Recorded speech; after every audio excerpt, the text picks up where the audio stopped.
بسم اللہ الرحمن الرحیم۔ السلام علیکم ورحمۃ اللہ وبرکاتہ۔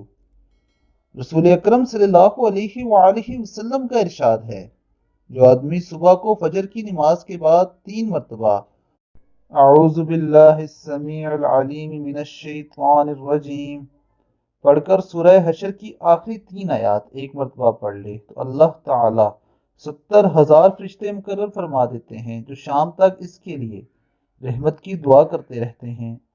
اور اگر اسی دن مر گیا تو شہید مرے گا، جو شام کو مغرب کی نماز پر ہی عمل کرے گا۔ اللہ تعالیٰ 70,000 فرشتے مقرر فرما دیتے ہیں، جو صبح تک اس کے لیے رحمت کی دعا کرتے رہتے ہیں۔ اور اگر اسی رات مر گیا تو شہید مرے گا۔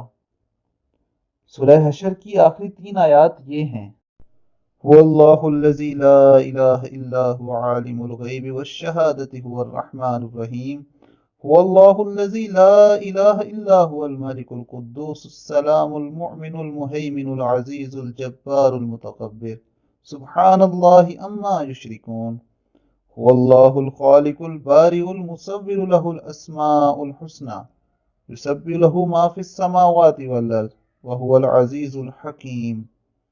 اللہ رب العزت ہمیں نبی اکرم صلی اللہ علیہ وآلہ وسلم کے فرمان پر عمل کرنے کی توفیق عطا فرمائے۔ السلام علیکم۔